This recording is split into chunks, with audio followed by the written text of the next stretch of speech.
Well, thank you very much, Pravin. It's Peter Harris here first to introduce our session on community panels and the feedback wave. And I'll be handing over to Sean Dunn in a moment, but I thought in terms of a bit of an introduction, community panels is a form of new market research. And in different parts of the world, it's up to a different life stage. The community panels have been working in North America for over a decade now. In Australia, probably really only been come to play in the last 2 or 3 years. And in Asia, it really is one of the new market research tools. I had the opportunity to travel to China and through Asia over the last couple of weeks, attending the China Market Research Association, and I feel that in the last 2 years, there's many more people within China and Japan talking about community panels, and it's a really exciting new form of market research. And our aim today will be able to introduce a little bit here on the training day about how community panels work and how it really is changing the feedback that we have from consumers that would like to contribute to market and social research. So I'm going to introduce Sean Dunn, account director, a great guy here that I work with at Vision Critical. He's got an American accent, but I can rest assured he's very firmly and safely working down here in Sydney, working with the great client base. So over to you, Sean. All right. Thank you very much for the introduction, Peter. So yeah, today's presentation is on community panels and the feedback wave. So just to touch on what we're going to try to go through today is what is a community panel, or you may have heard this referred to as a market research online community. How did they come to be, who is using them and how, and some general guidelines for how to use them is how we'll wrap up the session. So just going on to the next slide, what are market research community panels? Sean, the slide's not advancing for me. If you click on the deck, you should be able to take control.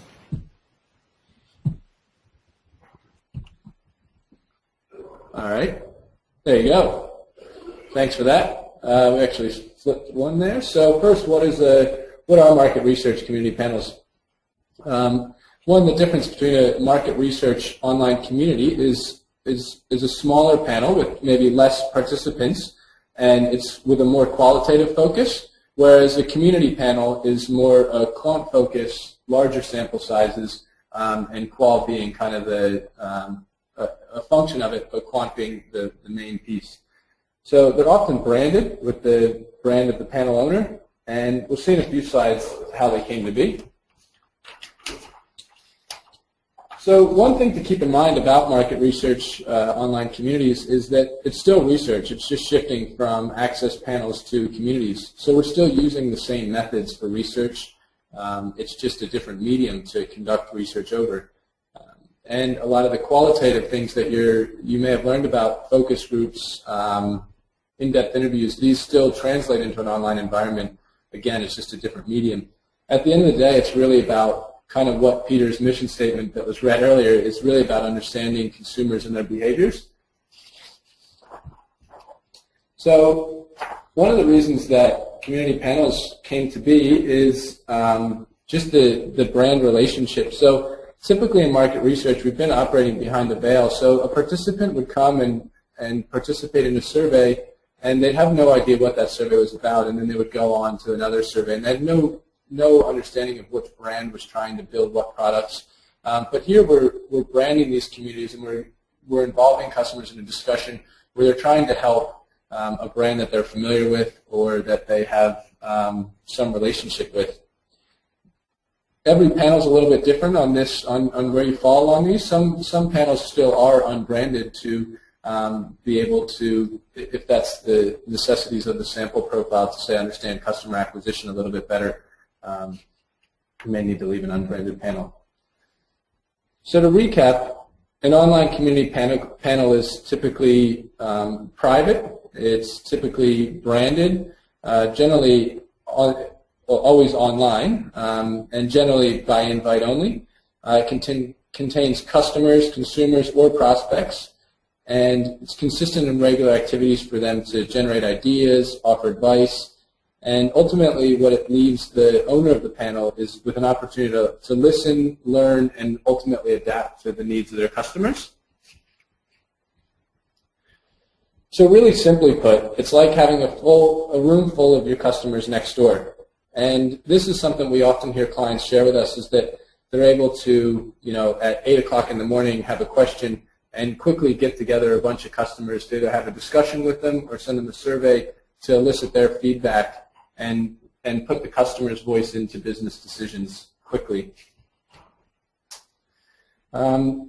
Just a quick slide here to show that big brands are using this and adapting to this methodology or medium of data collection. So, for example, we have eBay, Nestle, the National Football League in the United States, BlackBerry, and many, many more. So what are the features of an online community? I'll take you through one example of a panel. This is a panel that we have for Pfizer. It's called Apple a Day, and its goal is to have people participate in discussions about health. So this is, as a participant or a member of that panel, this is the login screen where you would come to log in. And once you log in here, you'd go on to the next screen here, which is where you would see what kind of surveys are available for you to take, what discussions. You see there's a join a discussion there. This is where you're able to see what discussions are available. And you'll also see there's latest news and winners and Ask the Expert. This is really important, and I think one thing to key in on is the title of this presentation is End the Feedback Wave. It's so important that we don't continue to stay behind that veil, that we continue to communicate with members, and ultimately that improves response rates and participations, and it attracts members that really want to help your brand.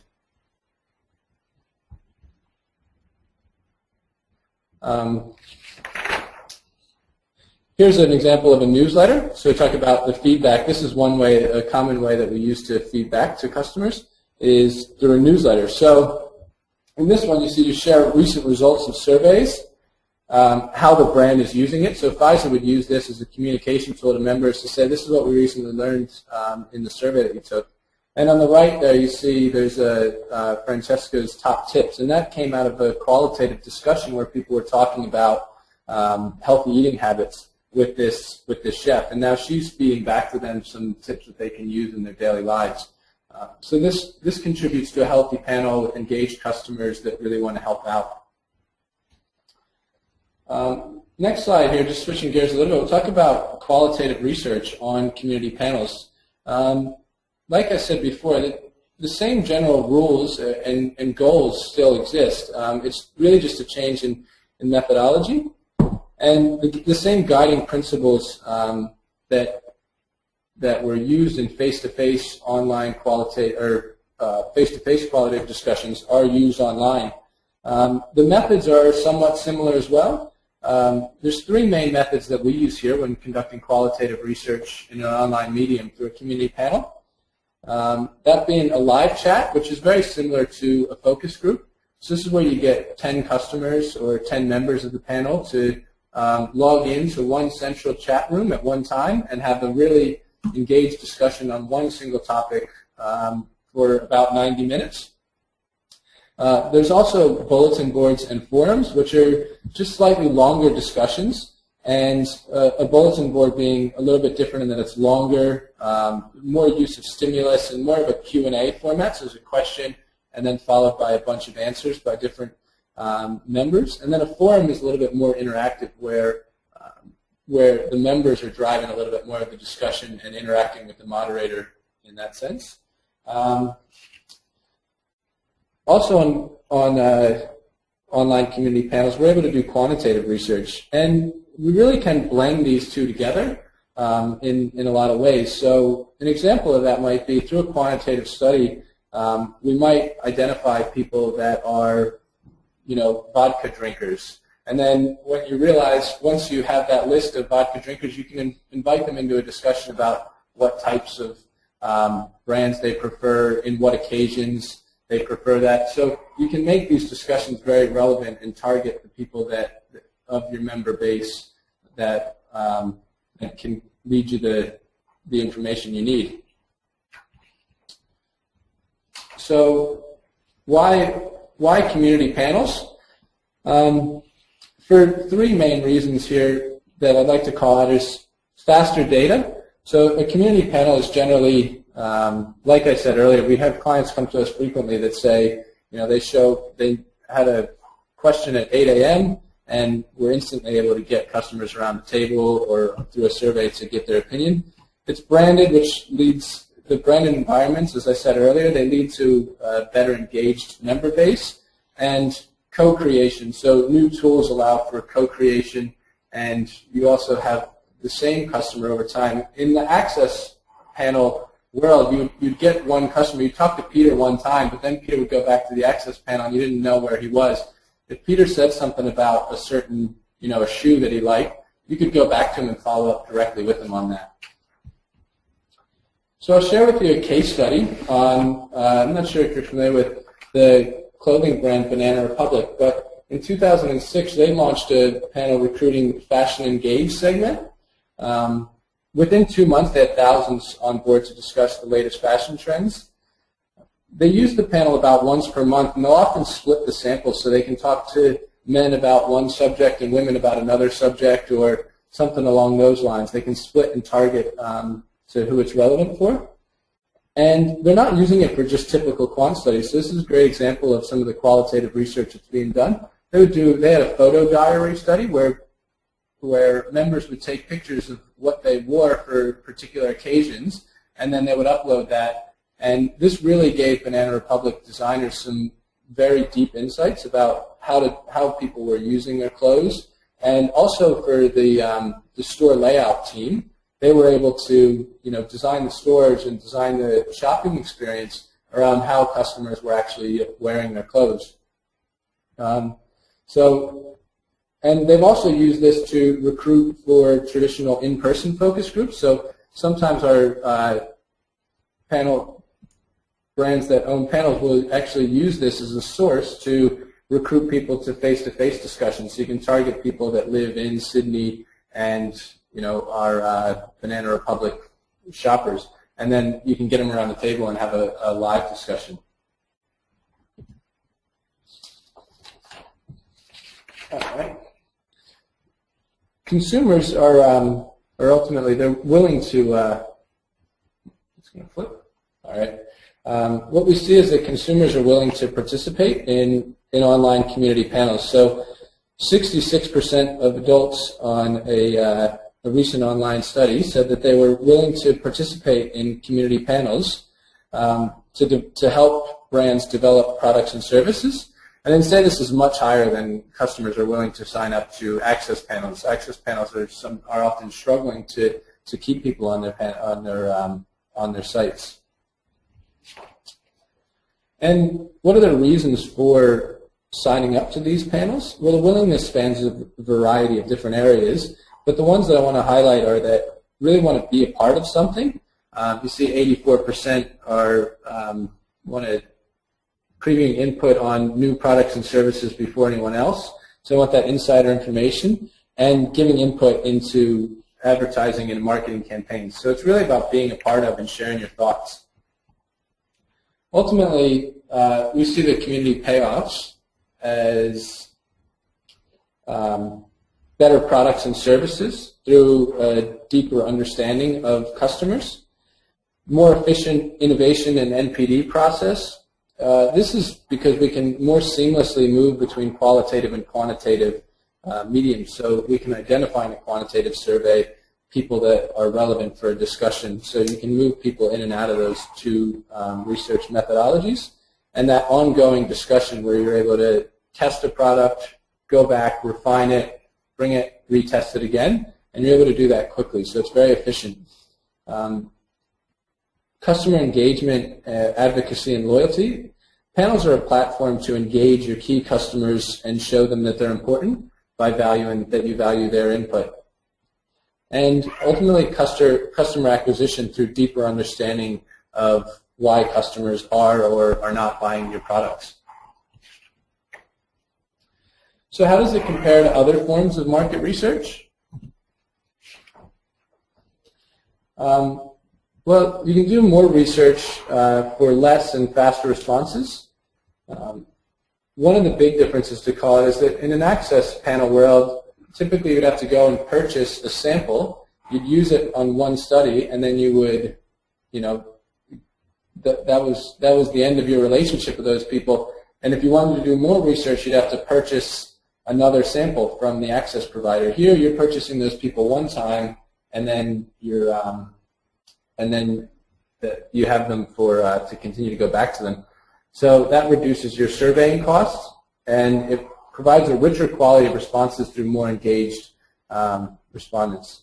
More brand contact with marketing partners and stakeholders, and ultimately you can refocus and realign your organization around the customer and become more customer-centric.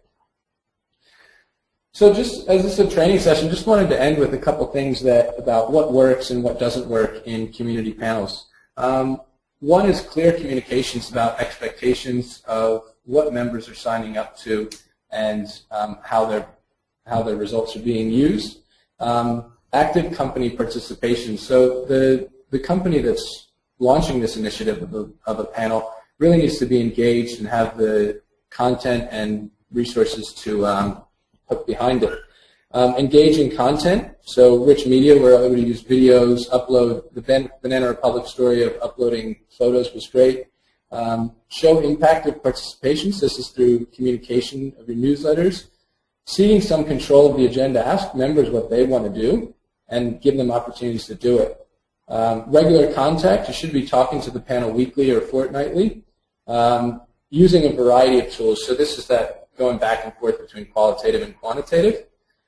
Company-wide involvement and partner support. This is what I was talking about earlier. You really need to have the backing of the company to be willing to listen and act on change, and reward the community through discounts, invitations to special events, anything that your product trials.